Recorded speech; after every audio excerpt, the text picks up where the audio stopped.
Shavua Tov b'Shem Hashem Nasev v'Natzliach be'ezrat Hashem. The learning of the Torah that we do today may it be for Klal Yisrael, Chayalim, and the Chatofim.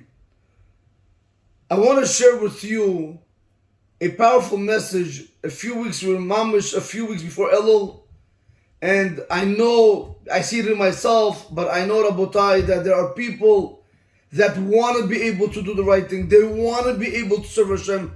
They want to be able to learn Torah. They want to get up in the morning. But it's hard. It is hard. I agree with you. It is hard. Especially when you go to sleep very late. I want to share with you today from the Sefer of Seder Hayom. It's a Sefer which I found in Musna, which is very interesting. It's Orot Pele on Seder Hayom. It's like on the Pele Yoetz and stuff like that. But there's a halakha in the Shulchan Aruch that we are probably all familiar with how a person has to get up in the morning. But he says something over here that really, it was like a bomb. It was like an eye-opening, because, you know, when you learn halakha, you do chazarot and so on and so forth. But to say what I'm about to read for you today was a very big eye-opening for me, and hopefully it will be for you, and it will actually help us in Avodat Hashem. How to be able to conquer the Yetzer Hara. How to be able to learn Torah. How to be able to wake up in the morning. How to be able not to get upset when people upset you. How to be able to do anything, Rabotai. And it's something which is very simple, but still hard. Before I read the Sefer Seder Hayom, I would want to say, I want to focus on a few, basically one or two words in Rashi, in the Parsha of Shoftim, and then I want to try to combine them together, Be'ezrat Hashem B'li Neder. When we look into Parsha Shoftim, the Parsha begins in Perik Tezayin, Pasuk Yudchet, Shoftim v'shotrim teiten lecha, right? A person has to place judges, and he has to place officers. B'chol sha'arech, in all your gates, asher Hashem Elokecha noten lecha, that which Hashem your God gives you, l'shavtecha, to your tribes, v'shavtu et ha'am, Mishpat Tzedek. They have to judge the nation a righteous judgment. Okay. Rabotai, when I looked into Rashi says something very fascinating. He says, Shoftim, what does it mean, Shoftim? Dayanim poskim et adin. You have to have judges that are going to go ahead and they're going to make Pesak Halacha. They're going to tell you what the halacha is going to be between two litigants. Okay. Veshotrin, but what are the shotrin? The officers, who were they? Harudin et ha'am acher mitzvotan. They would go after the people after the mitzvot, meaning after the mitzvot of what the dayanim, what the judges said on them, and they did not want to do so. They would go after them, after the mitzvot that they should do it. Shimakim v'choftim b'makel u'birtuah ad shikabel alav et adin hashofet.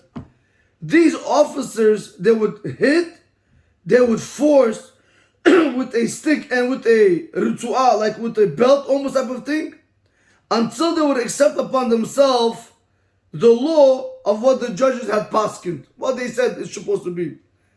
So Rabotai, you have to ask yourself one question. Torah is not a history book. Torah comes to teach you every single week when you learn the parasha.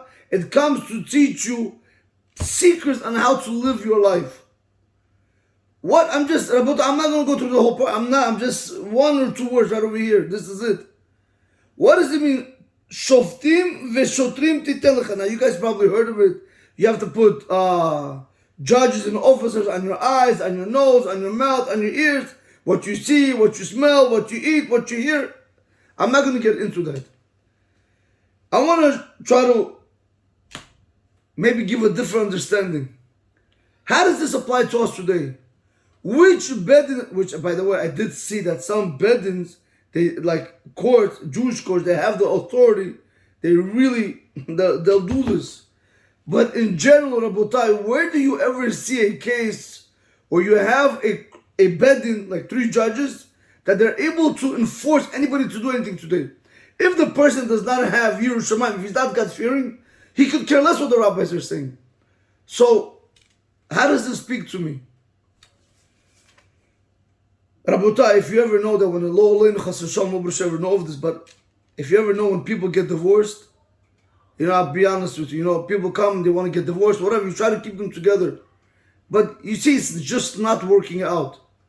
So they went, to the rabbi, he went to the rabbi, they try to make things work out, nothing's happening.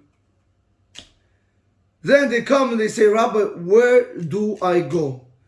Do I go to a non-Jewish court or do I go to a Jewish court? Now, halachically, you cannot go to a non-Jewish court because you first have to go to a Jewish court.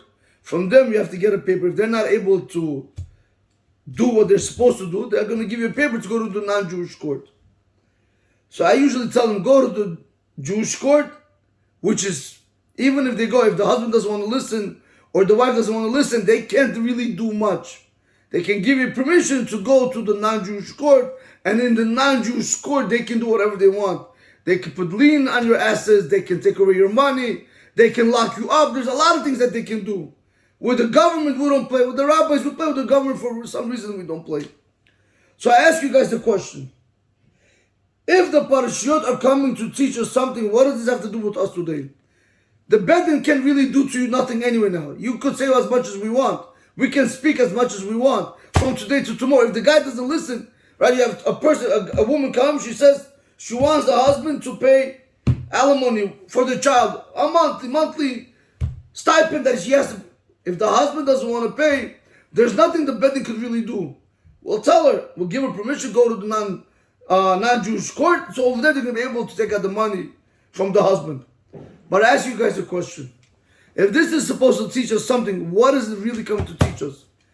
Now, Rabotai, when I read for you Seder Hayom, and then when I'm going to come back over here, you're going to understand who this is really speaking to which Dayanim. Because in our lives, we are also judges. Not necessarily the judges that sit in court are judges. We are also judges. And sometimes, Rabotai, we as judges, like the pasuk says later on, we get blinded.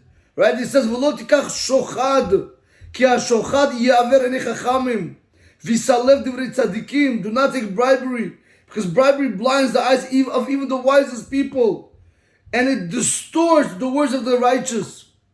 Rabotai, we have to understand that we as judges are always being bribed with the pleasures of this world, with our ta'avot, with the desire, with the materialistic stuff, with the woman outside, with the food. We have no control over nothing. And we don't, again, Rabotai, I'm not chas v'shalom bringing anybody down. I'm just trying to bring at a point. I'll say it in a better way. I was giving the shuur on Shabbat, during Kiddush, and one of the guys over there told me, he said the name of Rabbi Eli Mansour. Rabbi Eli Mansour one time attended a wedding. In the end, you know how they have first you have the smokes bar, then you have the real meal, and then you have the sweet table. So there was one guy, he had two big plates, one on the right, one on the left. And each plate was cakes like Har Sinai, like this. 2 plates. As he was walking, he bumped into Rabbi Eli Mansour, face to face. So what are you going to... He says, Rabbi, is this Kemech Yashan? Because we as Jews have a mitzvah to eat Kemech Yashan. I don't want to get into that right now. Is this Kemech Yashan? He said, you're worried about Kemech Yashan? Why don't you worry about your health? Why don't you worry about the food that you put in your mouth? Rabotai, it is not normal. I started doing research on all these products. I don't want to say it on the phone or on the video. I started doing research on all these products that we give our kids. Whatever drinks, whatever you want. Rabotai, do you know what those things causes? Do you know what it can cause to a child? Hypertension, ADD, HGA. Rabotai, there's many things that these things can cause. We feed our children poison, lo leinu. And then we wonder why they can't sit 2 minutes in class. And then the rabbi tells you, or the principal, or whoever it might be, you need to go see a doctor. Check out the head of the child, lo leinu. Therapist. Rabotai, I know people in Israel that their kids had to be on Ritalin, which I didn't know what that was until my wife explained it to me. Rabotai, why? Because we give everything to our children. We don't think two times what they're consuming. I am going to show you today, Rabotai, this is the problem. When we're judging, we're being bribed by all this garbage. We can't even have control over that. God, I'm not speaking about nobody, chas v'shalom. But look what's going on with us. Look at the obesity. Look how many people are becoming fat. Look how many people are not taking care of their bodies. Look how many people are just living life day by day. I don't know why, Rabotai. You want to serve Hashem the proper way. Just because you're learning Torah, you're davening, doesn't mean you have the right to look like a bum. You think your wife is going to be happy if you're this big? Again, I'm not speaking about fat people, chas v'shalom, Rabotai. Certain people have big bones. I'm not speaking about people in general. I'm speaking about what do we do to ourselves. We go to Brit Milah, Bar Mitzvah, wedding, whatever you swore. How much, gonna eat, Hashem should bless you a million times more. But how much can you put in? You're destroying your body. You know, people are afraid to do Bal Tashchit. They're afraid to waste food. The rabbis speak very, very bad about this, very, very against this, to waste food. But Rabotai, there's one thing that you're wasting that's just very hard to bring back, and that's your body. You're killing your body, Lolenu. You're giving yourself poisons. Did you ever do research on the products that you take? Did you ever think what you're consuming? And the sad part is, they're feeding it this garbage, all these chemicals, which I like to call poison, just to make money. They don't care about the people. They care about their money, how much they make. They're not concerned if it's healthy or not healthy. Because if it's healthy, it costs more money. That they don't want. They want to know as where they're able to make money. Rabotai, one doctor one time said, and this is very scary. She was working in a certain environment. I'm not going to start telling you which environment. I don't want people to get the wrong idea. I don't want people to come, oh, Rabbi, you said this. Rabotai, I'm trying to bring out a point. She had people that came to her with high blood pressure, diabetes, obesity problem, dementia problem, this problem, that problem, aches in the body. This is a lot. You know, the doctor said she's been giving them medication for years. But when she gives them the medication, you know what she says? I don't understand you people. Why do you consume all the food that you see?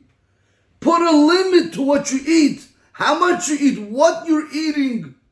She said, because if you eat the right food, also the Rambam Paschal, also the Mishnah Berurah says, the less you eat, the better it's for you. A person has to eat very little, but it's not good to eat a lot. It's very, very unhealthy. So she said, I don't understand. Why am I giving you guys medication to neutralize your problems, your sicknesses? Well, if you just eat healthy, you'll be healthy. But if you're consuming gasoline, where you think it's a nice, good soda, what do you think is going to be with your body? Rabotai, pay attention to the way you wake up when you eat garbage, and when you wake up when you eat healthy. When you take care of yourself, when you don't take care of yourself. Do not neglect your body. Your body, Hashem gave you perfect. Use that body to serve Hashem perfect. Doesn't give you the right to go learn, daven, and do mitzvot and neglect yourself. On the contrary, the Torah says, a person has to guard. He has to guard himself very much when it comes to his health. We don't look at these things, Rabotai, like that. People go and they drink alcohol, no limit, Rabotai. They don't know how much that can damage their kidneys. They say smoking is bad, that's bad. Rabotai, you have to educate yourself also in food. This is what I want to show you today. Shoftim veshotrin. The real judges are you and I. Are we judging the way we're supposed to judge? Are we saying that this is right and this is wrong? Or are we saying, all right, listen, just today, just now, tomorrow I'll change. Rabotai, we're being bribed by the fakeness, by the garbage of this world. Hashem did not put us down into this world to be like animals. Eat. A person has to have a limit. If he wanted to make you an animal, he would have put you in the safari with all the other animals. He put you into the world for you to be able to serve him, not yourself. And this is, Rabotai, what I'm trying to tell you, where it's hard for us to have. We know this. I'm not saying anything new. But our brain and our hearts, they don't connect. They're disconnected. And that's a humongous problem. When this and this is disconnected, it's very hard to serve Hashem. A person thinks he learns Torah with a big 7-Eleven cup. He learns Torah and he has a lot of chips over here. Rabbi said, I'm not saying what's right, what's wrong. Do what you have to do. But you have to understand, is this what really Hashem wants from you? Does he want you to drink a big gulp right now of Coke and kill your body? That's what he really wants from you? To eat chips which are not healthy? There's healthy chips, there's healthy drinks. This is tea, by the way.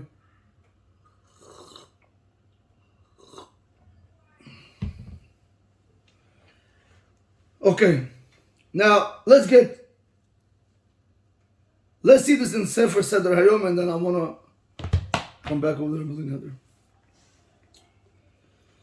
Comes the Seder Hayom and he says like this: Ma'alat hashkamat haboker. The advantage or the benefit of waking up early in the morning. Right? Everybody knows this famous halakha in the Shulchan Aruch and Siman Aleph, halakha Aleph. Let's see if you're able to pass this test. Yitgaber ka'ari la'amod baboker. A person has to strengthen himself to wake up in the morning. Listen to the next two words.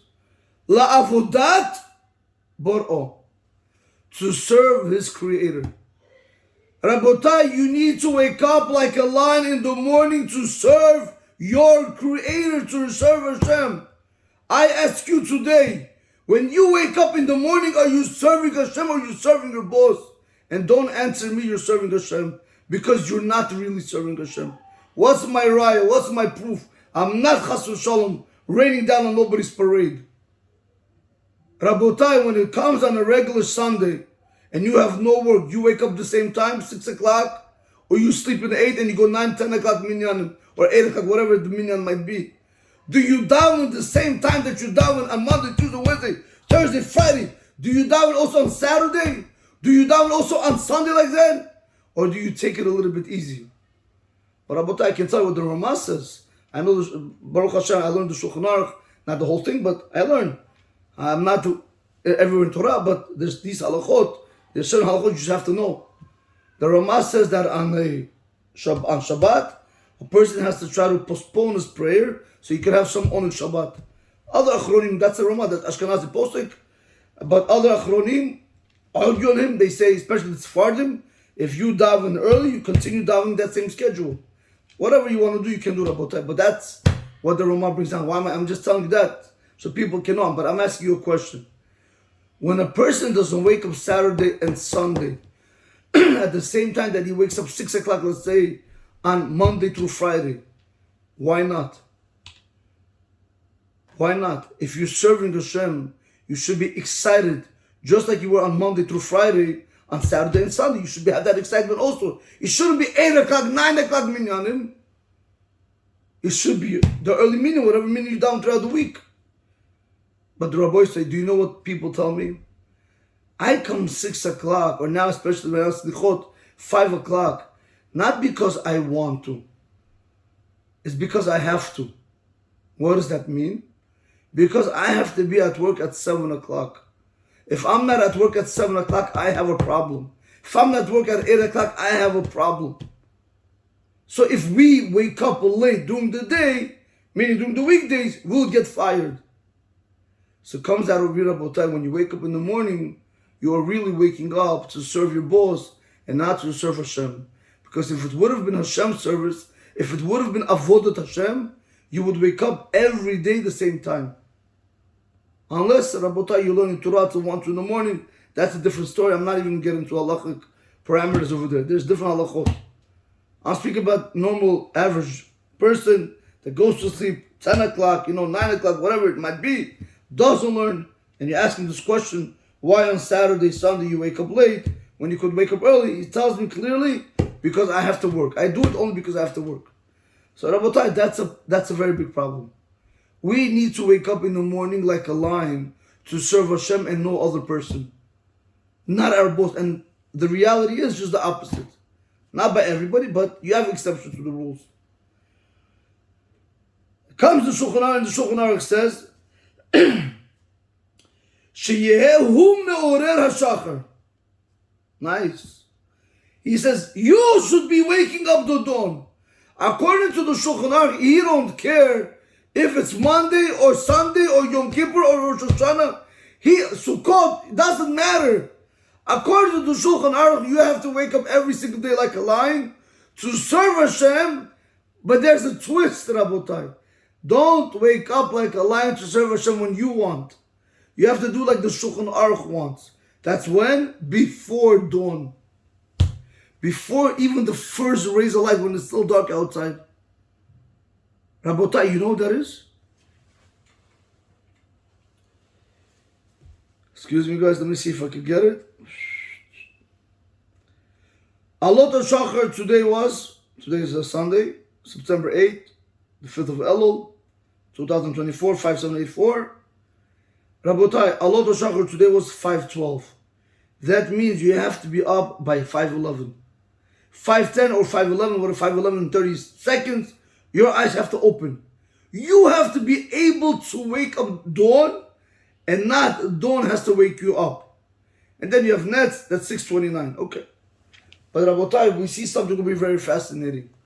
And that's now, that's pretty late. Wait till the time starts falling back, gets earlier. Rabotai, but that's throughout the whole year. But that's what the Shulchan Aruch expects from us. The Rambam comes says if people cannot do it, at least they shouldn't miss davening, whatever it might be. I'm talking about right now, Halacha Shulchan Aruch. That's what he's breaking down. Not other opinions. So he says over here, Itgaber kari lamod baboker la'avodat bo shehu me'oreh hashachar. Rabbi said, listen to the next 4 words. Bezeh talui kol ha'yachdut. And this sentence that I just read, and this first halakha in the Shulchan Aruch, it's not for nothing the Shulchan Aruch put this halakha. And this halakha, the whole Yiddishkeit, the whole Judaism, depends on this one halakha, how you wake up in the morning. Do you wake up like a turtle or do you wake up like a lion? How do you wake up in the morning? And that, from there, you're going to see if you're going to be successful or not. From the morning when you wake up, when you open your eyes, do you turn off your alarm and you go back to sleep? Or do you come out of bed and you start serving Hashem? Do you know there's not for nothing they say you have to be a soldier in the army of Hashem?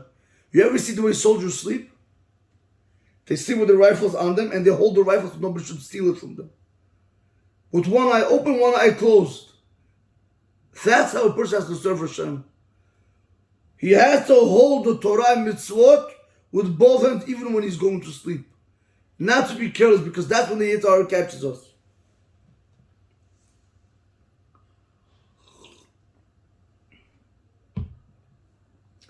He says, Shilgaber ka'ari likayem kol davar tov. A person has to strengthen himself like a lion, and this is the key. This is the eye-opening I want to show you. Yitgaber ka'ari likayem kol davar tov v'lemshoch yado me'asot kol ra.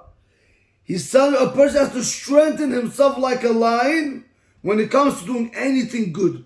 If you do not strengthen yourself when it comes to wake up in the morning, davening, doing mitzvot, saying barachot, learning Torah, giving anything, if you do not strengthen yourself, there is no way, Rabbi said, you're going to be able to go out and defeat it and win. You're not dealing with a 2-year-old child. The Yitzhar has been here thousands of years. He's smarter than you and I. So that's why you have to strengthen yourself like a lion to do everything good. Now, Rabotai, when it comes to staying away from bad, you got to use all your energy to stay away from doing bad. You know, Rabbi say, one thing that mind boggles me, how people will fly in from other countries to a bar mitzvah, to a bat mitzvah, to a wedding, and they'll pay money to come over here to do Averos. When I'm talking about not kosher parties. Mind-boggling how much people care for their honor and not Hashem's honor.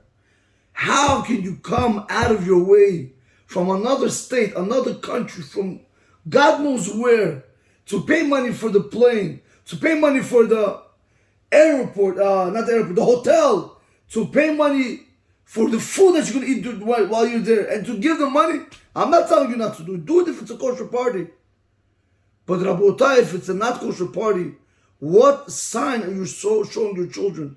What are you showing the world? When it comes to learning Torah, come learn Torah. Next block. Not next block. Right. You live here? Shul is over here. Come learn Torah. I can't. Go to a Nevera, he can. They'll fly out to Las Vegas to watch a Super Bowl game or a basketball game. That they can do. But to come and learn Torah, that they cannot do, Rabotai.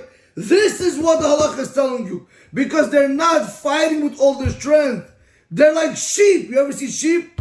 Did you ever pay attention? Have you ever been to do shechita, to slaughter animals? My father sometimes takes me. Rabotai, listen to this. You see the sheep, they go like baran. Because they think they're being sheared. But really they're being slaughtered. They don't know that. Take a cow. The cow resists. The sheep doesn't resist. Rabotai, these people are like sheep. They think they're going there because of their kavod. But they don't know the Yitzharis slaughtering them. And then they wonder why their kids are off the derech. Then they wonder why their wife doesn't respect them. Then they wonder why they have problems over there. Very simple, Rabotai. The way you are with Hashem, that's exactly what people are going to be with you. You honor Him, everybody. You don't honor Him, nobody's going to look at you 2 times. If you think they're honoring you now, it's only because you have money, you have wealth, and you have prestige. Wait till you lose all that, Rabotai. Nobody's going to want to look at you 2 times. Rabotai continues and he says, "V'tzarich givura l'shaber ta'avoto." You need strength, you need power to be able to break your desires. U'lilachem im yisro ha'omed al yimino l'sitno. You have to fight. You have to wage war with the Yitzhara that stands on your right to make you fall. He stands there to accuse you. He tells you, first do the Avera. He convinces you. He convinces you why it's okay. And after you do it, he goes up to Hashem and he says, look, your Jews are sinning. Now take them away.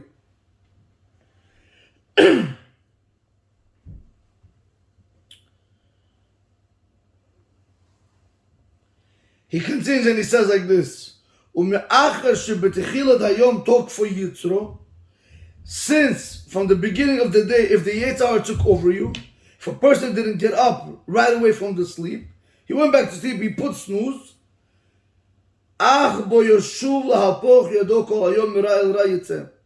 Rabotai, the whole day the Yetzirah is going to come and he's going to ruin your whole day. He's going to do to him whatever he wants. Because one sin leads to another sin. And people say, Mina Shachar, listen to this language. Mina Shachar, from the morning, Nir'ah Tuvayom. The way you wake up in the morning, from that moment when you open your eyes, you are able to say if your day is going to be successful or not. If you walk up like a lion, you're going to be successful. If you walk up like a turtle, Rabotai, you should know your day is going to be bumpy. Right over here, Rabotai, this, by the way, it's not me, Rabotai, it's Seder Hayom. And this is the interesting thing, is that all you gotta, if you're able to conquer him now, you'll be able to conquer him throughout the day. If not now, all day long you're gonna have problems. All day long you're gonna be tired. You know, you ever heard the saying, you fell from the left side? Why are you behaving? Yes, Rabotai. Not that he fell. He went to sleep back on his left side. That's why he wasn't able to get up.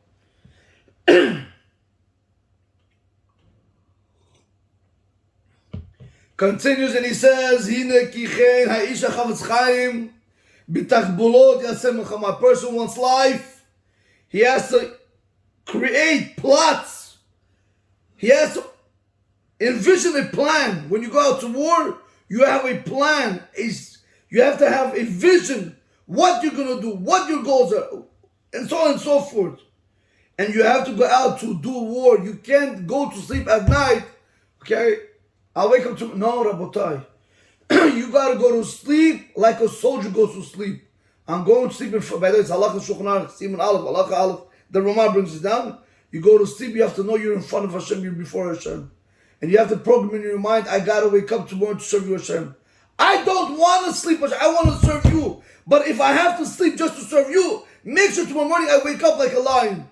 You have to go to sleep with excitement, not like a turtle. ויקבל עליו בכותו עקב שתקף שיעון משנתו יקום בזרזות לעבודת ברו. He says immediately, Rabotai, first of all, he says he should accept upon himself with all the strength that immediately when he wakes up from his sleep, he should get up with diligence to be able to serve Hashem. Now, Rabotai, we know that you're not allowed to get up quickly. I mean, talk about on your feet. But if you say Modani, whatever it is, 12 or 14 seconds, then you're able to get up. But don't close your eyes back. Once you close your eyes, you know you lost the war for that day or the battle. Rabotai, but here we go. V'im ya'avor, but what happens if a person did not? What happens if a person was not able to wake up that morning? He says, don't let it go. Yiknos atzmo be'ezi inu v'sigu be'otu yom o liten eza piruta l'tzedakah. Rabotai, he says, if for whatever reason you were not able to wake up and you went back to sleep, right, you should go ahead and penalize, you should fine yourself with some type of torturing or suffering. Rabotai, let's just keep that away. But he says, or a person should give a pruta l'tzedakah, a person should give money to charity. Rabotai, if you're going to put right on yourself that every single day that you wake up late or you daven late or and so on and so forth, or if you don't learn Torah, that is going to be a $500 penalty, you ain't missing that day. You're not going to miss that day no matter what anybody says. 500 is too much, right? But I'm just trying to bring out a point, Rabotai. Even $50, people will not miss. For money, people do everything. What's the proof? People, nurses, doctors, policemen, people that work night shifts. Why aren't you sleeping? What, are you making $5 million a night? No. But money is money. $1 makes $2, $2 makes $4, and so on and so forth. So people go out and they work even at night. People can go to sleep late, 12 o'clock. They can wake up 4 o'clock because they have to be at a job while everybody's still sleeping. Because that's how it is. Money, unfortunately, Rabotai, hits people. It talks. That's where there's penalties. That's where there's fines. That's where there's tickets given. Because that is the only way people understand. Try to speak to them nicely. They're like, okay. They continue doing it. They get one time a fine for seatbelt. Another year, 10 years, who knows? He's wearing the seatbelt. He don't want no points. It's not even the money. He just doesn't want the points. Insurance goes out, all these prices. He doesn't want it. Rabotai, that's what he says over here. That if a person is able to penalize himself, if a person is able to make rules and regulations, only then are you going to be able to succeed in Avodat Hashem. Rabotai, where do we see this? Where do we see this? Here we go. I read to you before, Shoftim v'shotrim titen lecha. Make yourself judges and officers. What did Rashi say by the Shoftim? He says Shoftim are the Dayanim that make the halacha. Do you know who our Shoftim are? You know who our judges are? Our Chachamim, our rabbis. The Torah that we learn, the Shulchan Aruch, Mishnah Berurah, Chacham Avad, Rav Chaim Igal, all the Gedolim. Rabotai, they're our judges. They tell us what needs to be done. Do you know, Rabotai, who is the Shotrim? Who are those people where it says, read the Rashi says, Harudin et ha'am, Achar mitzvotav. They go after the people, after the mitzvot that they didn't want to do when the rabbis asked them to do, the judges meaning. Rabotai, who are these Shotrim? Who are these officers? You and I. We are supposed to be our own officers, and we have to try to somehow shemakin v'chofim b'makelu b'rtuah atzi kabel et adin hashofet. We have to, I don't want to, but Rashi says you have to hit yourself, you have to force yourself with a stick, with a belt, until you accept the law of the judge. In simple terms, Rabotai, a person has to find himself until he's going to be able to come and start doing what Hashem wants him to do. That is what Rashi is telling us over here. Yeah, this is going on real judge when you have Sanhedrin, fine. But Rabotai, who's going to force you not davening today? Who's going to force you if you're not learning Torah? Who's going to force you if you're not going to put on tefillin? Nobody's going to come and tell you. Nobody's going to hit you because of that. Correct. But you, Rabotai, have to be your own officer. You have to be your own policeman. You have to have a schedule. You have to have a goal in life. If you go to sleep in the morning, if you go to sleep at night, and in the morning and your day is not planned for the morning, you should know that day is no day. Why? Because a person goes to sleep the night before and he doesn't have a plan what he's going to do, what he wants to accomplish the next day. Do you know who's running your life that next day when you don't have a plan? It's everyone but you. But Rabotai, just the opposite. It's supposed to be you and no one else. You go to sleep, I have to do X. I have to daven, I have to learn, I have to go to work, I have to be with my wife, I have to be with my kids. I have to do this, I have to do this. Set yourself goals, Rabotai. When you have goals, not anybody, not any Joe Schmo can come. Oh, can you do this for me? Can you do? I don't, Rabotai, I'm not telling you to not do chesed. But I could never understand when you have to ask people to do something. Yeah, I'll do it for you. Same person, I'll do it for you. Rabotai, I'm happy that you're helping. But what about you? What's going to be with you? What's going to be with you? Every single time you see the same people, no, they're not. I honestly don't understand. That's called Rabotai not being planned. A person has to have a plan, not for the next 10 years. I'm talking about for the next day, and the next day for the next day. And you know what happens when you have it for the following day, and the following day it comes to a week. You had a successful week. You do the following week, 2 weeks, and so on and so forth. You have a successful month. Try it out one time, Rabotai. Plan. See how your day is going to run. See how different your life is going to be. Nobody's going to be able to push you there. Nobody's going to be able to push you there. There's reasons why there's goals. There's reasons why there's deadlines. Because these things will force you to get things done. Rabotai, I want to conclude with a story that I heard from Rabbi Avraham Wolkenschlita. That is the son of Rav, the father of Rav Gaon, Moshe Yoel Wolken Shlita. And this story, Rabotai, hits home what we're trying to bring out today of what Hashem really wants from us. He quoted, again, I don't remember the whole story from A to Z. I'll do my best from what I remember. He quoted that in 1986, there was a Reader's Digest about a family that their son went out with two friends. And you know how it is. You tell the child to be home at 6 o'clock, and when they don't come, you start getting worried. And children, unfortunately, don't have that sense of urgency of not making parents worried. They don't understand. They're with their friends, they think they're having a good time, while the parents are eating themselves alive.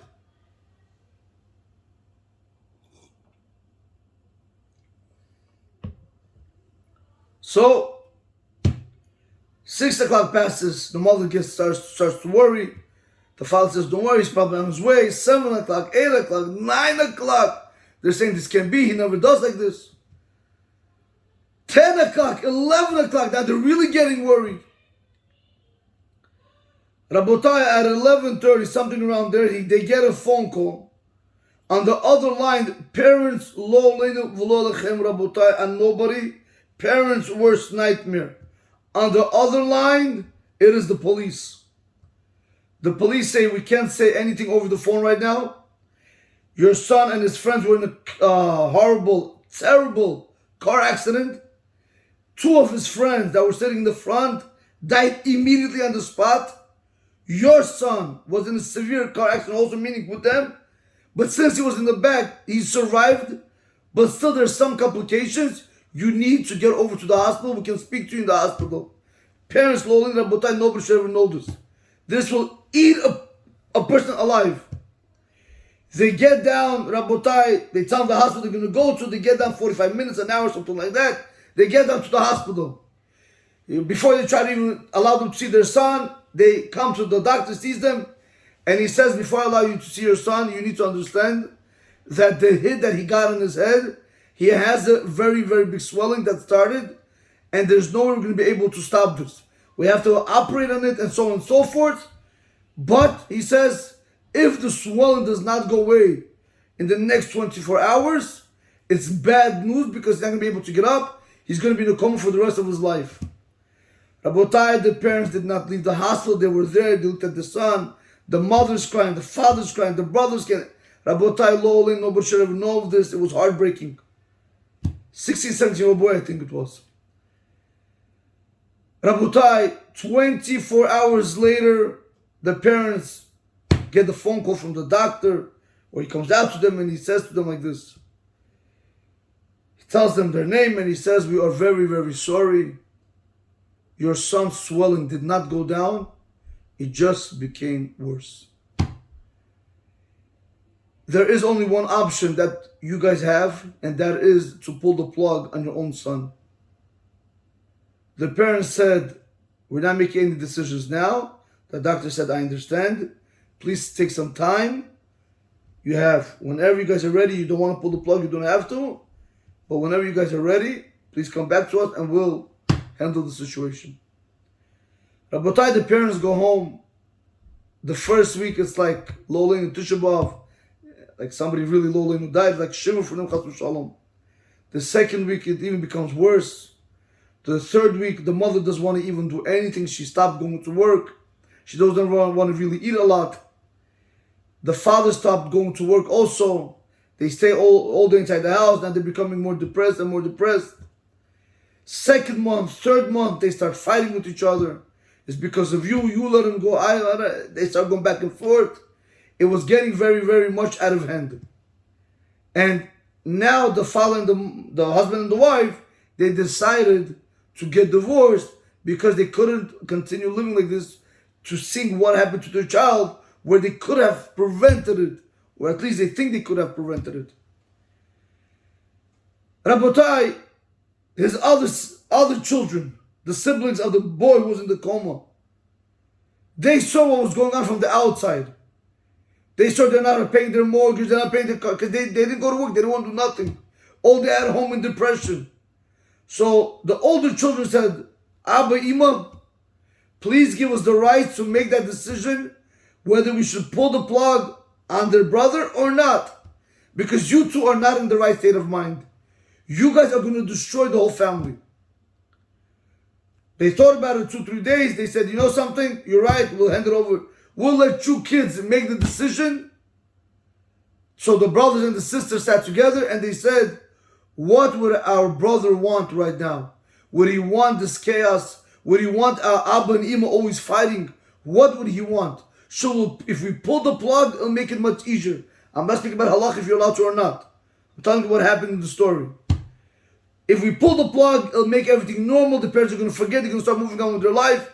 But otherwise, it's not going to get any better. It's only getting worse. They have grandchildren. They have children. They don't want to know nobody.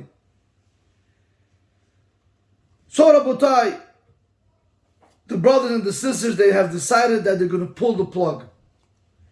But the parents asked them, if you guys are going to pull the plug, don't do it quickly. Give us some time. Listen, we want to still visit him. We want to sit there. We want to spend time with him. So they said, how much time do you need?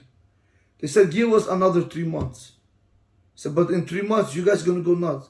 He says, we're going to be normal. We're going to try to do what we have to do. But do not pull the plug on him yet.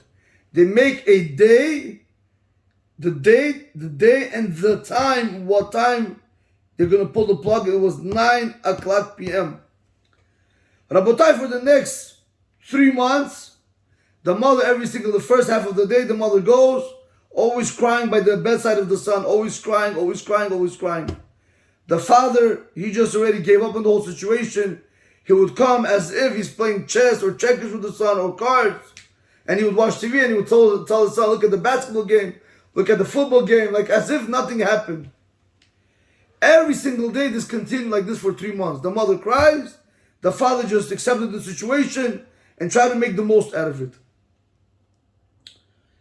Rabotai, the day came when they were supposed to pull the plug. The doctor said, tell your relatives, siblings, brothers, uncle, whoever wants to come, asking for forgiveness before we pull the plug on him. This way everybody can, unload their burden, whatever they have, let them speak to him. From the morning, Rabotai, till 6 p.m., you had family member after family member after family member. They gave each one 5 minutes, Rabotai, come in, cry, apologize, forgave him, and so on and so forth. His brothers came in, his sisters came in, the in-laws came in. Rabotai, was a whole balagan. Now came for the last two people to come in, which was the mother and the father. First they said, let the mother go in. She's the mother. Let her go in. Let her get 2 hours with the child. Rabotai, she goes in there at 6 o'clock and she goes back to her daily routine. She starts crying hysterically. Why did you do this? How could this have happened? We loved you, and so on and so forth. And she was crying and crying and crying. 7 o'clock, same thing. 8 o'clock comes. The doctors by force have to remove her out because she does not want to leave her son.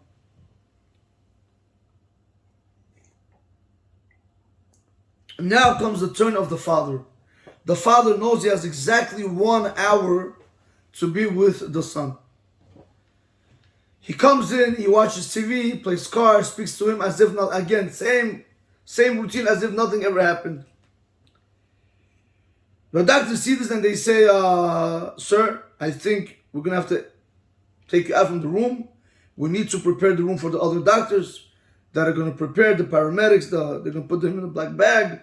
Who's going to pull the plug? We need to prepare by 9 o'clock. We got to pull the plug. For the first time it hit the father that he's about to lose his son. Rabotai, that was at 8:30. At 8:30 the father says, can you please let me have a talk with my son before I come out? They said, sure, please say your final words and come out. He goes to his son. Let's say his name was Yochanan, or Yonatan, I think it was. Let's say Yochanan. And he goes into his ears and he says, Yochanan, please, I beg of you, do something. Show them that you're still alive, please. Because the next half an hour, after that, you're no longer with us. Please do something. Rabotai, no response. 8:45, the doctors come in and they say, sir, you need to exit the room. We need to prepare.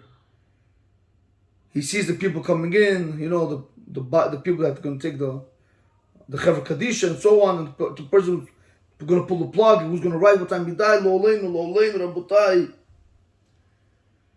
So now the father really sees he has to go. At 8:45 he comes and he says, Yochanan, please! And he starts screaming in his ear, do something, I beg you, I don't want you to die. I need you, I can't be without you. Rabotai, everybody's looking, he's like, sir, take it easy. And he was just screaming, please, I beg you, squeeze my hand, do something. I can show them that you're alive. To no avail. Rabotai, 8:55. They start pulling the father out of the room. And he's holding his son's hand. And he starts screaming, he's squeezing my hand.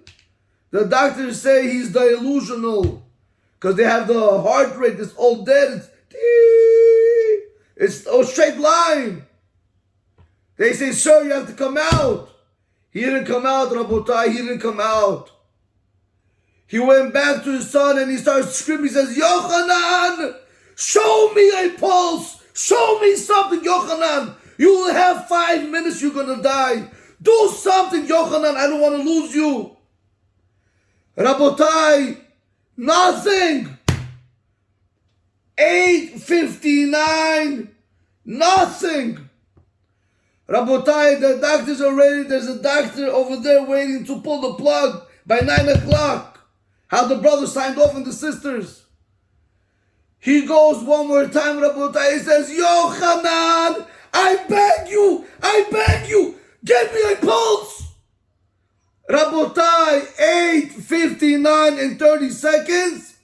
The the line went, tick, it jumped up. The guy said, stop everybody, don't move, don't pull the plug. He got a heartbeat. And then you see, Rabotai, his sense, his life came back. He showed him that he was alive. They showed him the magazine, Rabbi Walken said. They showed him the magazine 6 months later after rehabilitation that the son is coming out. Their son is coming out with the whole family and waving to everybody. They take him out on a wheelchair. Rabotai, how this boy was able to survive because the father didn't give up hope on him. Comes Rabbi Avraham Walken Shlita and he says, Rabbi said, listen to this. Hashem Rabotai is screaming in our ear all year long.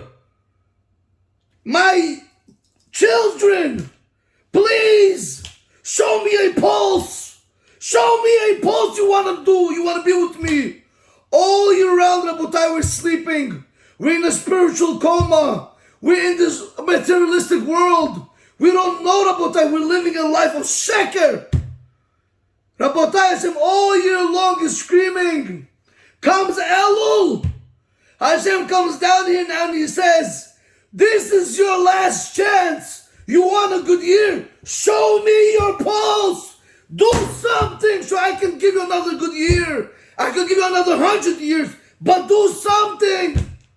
Rabotai, this is what Elul is about. I said you make the Shur Rosh Hashanah Yom Kippur. Show Hashem a pulse that you want to live. Do something for Him. How much can we live for ourselves? It's all about us. Nobody wears the Kavod Shamayim. It's everything about my honor. What about Hashem's honor? We're trampling over Him, Lo Leinu. We do retarded parties, spend money, not kosher, women dancing, women singing. We don't care, Rabotai, about people. We don't care about Hashem. We care about our honor. What people are going to say about me when he goes after 120? What they're going to say? What they're going to say? What could they say already? Rabbi said, listen to this. Now is our opportunity to show Hashem a pulse. If you pay attention, when the line that works for the heart rate, it doesn't go down, it goes up. Because it tells you, jump spiritually, go up to Hashem. Go say, I want to be with you, Hashem. Doesn't tell you go down, be materialistic. Rabbi said, do you know what that pulse is? That pulse is what the Seder Hayom is telling us. What the Shulchan Aruch paskins. When you want to do an Avera, have a pulse, Rabotai, wake up that pulse like a lion. Do you know why? Somebody brought me a very good point. Do you know why the Shulchan is fabulous?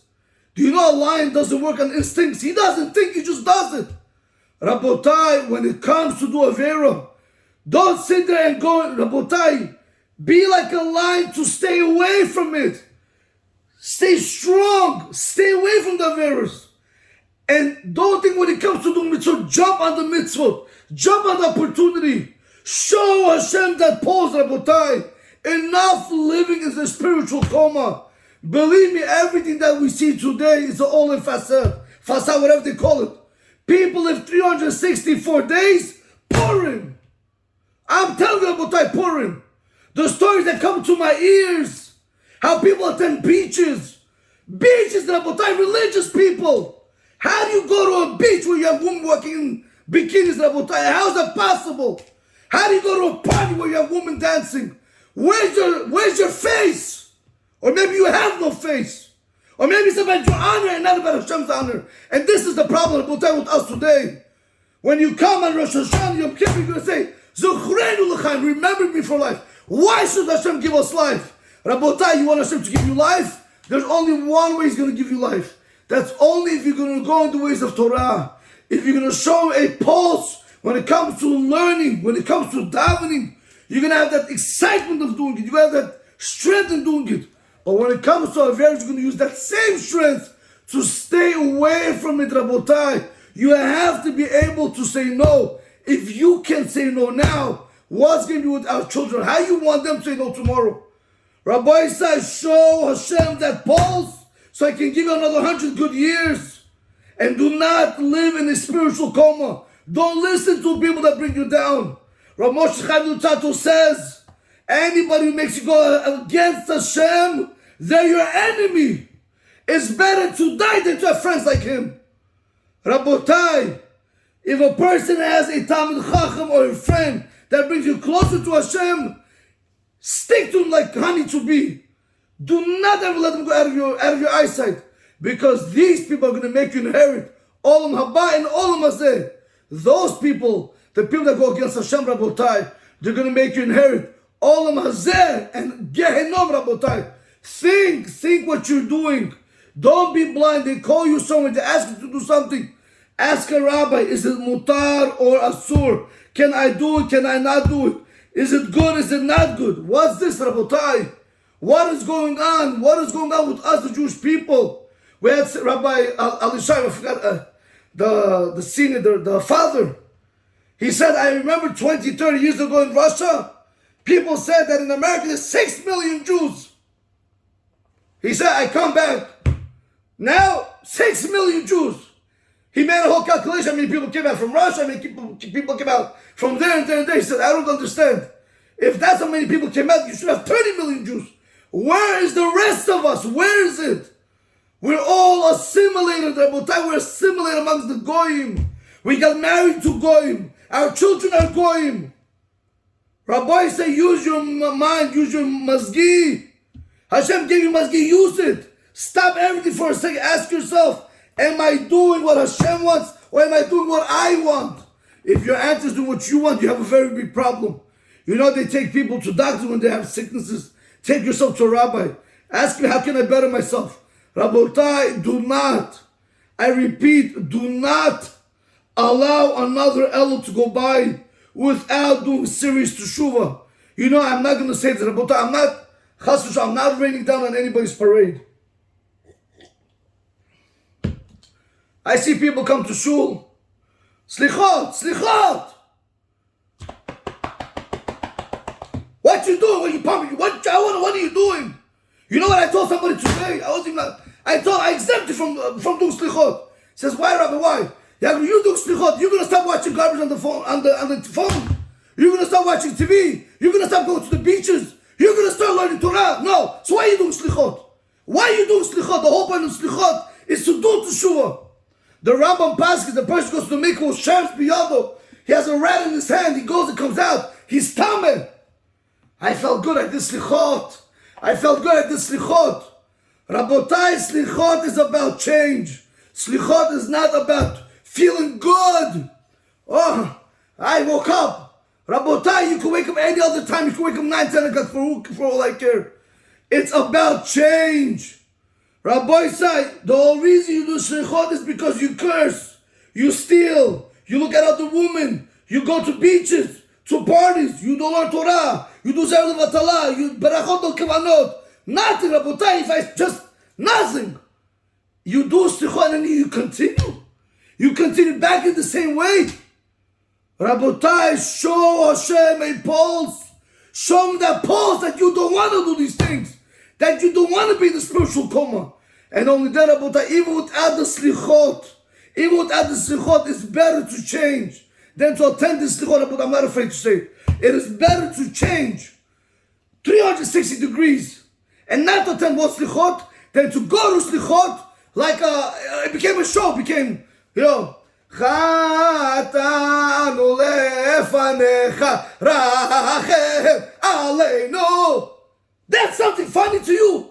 I sinned before you. You should be crying. Imagine a guy being sentenced in jail. You're guilty. You got life sentence. Yeah. Rabotai, we're not smart. But that's what's happening. But that's who's going to say this, Rabbi side. But I'm not going to keep quiet because it's sickening. All year, and I'm not telling these people learn. They don't learn. Tell me they try. I don't care what they want to do, Rabotai. Where there's a will, there's a way, like they say. Rabbi said, this is the emes. All year long, Rabotai, I'm not chas v'shalom speaking about anybody. I'm telling what comes to my ears. Rabotai, people on beaches. I'm learning that, feel me. I'm davening. Rabotai, who you lying to? You made our religion into a joke. Soon you're going to become a joke in the eyes of Hashem. What do you guys think? Hashem doesn't see all this? I told you once before that in Masechet Sotah, just because there's no bedin, don't think the 4 capital punishments, they don't exist. Everything still is in existence. Hashem carries out everything accordingly. Rabotai, Hashem is not your friend. He is your master and He is your father. Nobody plays with their master and nobody plays with their father. Wake up, Yidden. Wake up, Yidden, Rabotai. Smell the coffee. Start changing. I want to be with you, Hashem. Make a real goal. Make a solid goal that you're able to do. Don't lie to yourself. 10 hours of, you're not going to do 10 hours of learning. Whatever, see what you can do and then build off that. Get a rabbi, get a charuta. Get somebody to hold you accountable. Rabotai, we have to progress. We have to progress in life. We're hitting 60, 70 years old people and they continue living their life as if everything's still fine, Rabotai. We're not in this world for this world. We're in this world to be able to prepare for the next world. You could enjoy this world and still have the next world, but that's only when you learn Torah, Rabotai. If a person has no Torah, Rabotai, if he has no Torah, he has no life, he can have all the money, that means nothing. You know why? Because we're compared to fish and the Torah is compared to water. You give the fish right now $100 million and he says, I'll take you out of the water. Will he take it? Absolutely not. Same thing with us. You can give us all the money, Rabotai, but if you take away the Torah, there is no life without Torah. There is no life without the Torah, Rabotai. Educate, I beg of you, Rabotai, educate yourselves on what does it mean to live a life of Torah. Start, Rabotai, start listening to people that bring you closer to Hashem. Enough listening to stories and jokes and ha ha he. Rabotai, there has to be change. When was the last time you finished something in your life? Now, Rabotai, it's up to you. I don't know what you want. Page 1 finished, 1 book. When was the last time? From last year to from when you were born till now. How many books have you covered? How many halachot have you have down? How many did you break yourself one time? What accomplishments? I have a house. I have a car. I have money. I have this. I have that. I told you before, I'll tell you again. All this is good. You know why? Because all this is going to be left to the shofar. The chauffeur that's driving you, you're really working for him, Rabotai. Or the other guy, Rabotai, that's going to, chas v'shalom, marry your wife, Lolenu. Rabotai, think. Use your brain. You want to enjoy that wealth? You want to enjoy that house? You want to enjoy your kids? You want to enjoy your wife? Go in the derech of Hashem. Go in the ways of Hashem. This is the only way you're going to ever be successful. Everything else that you see is fake.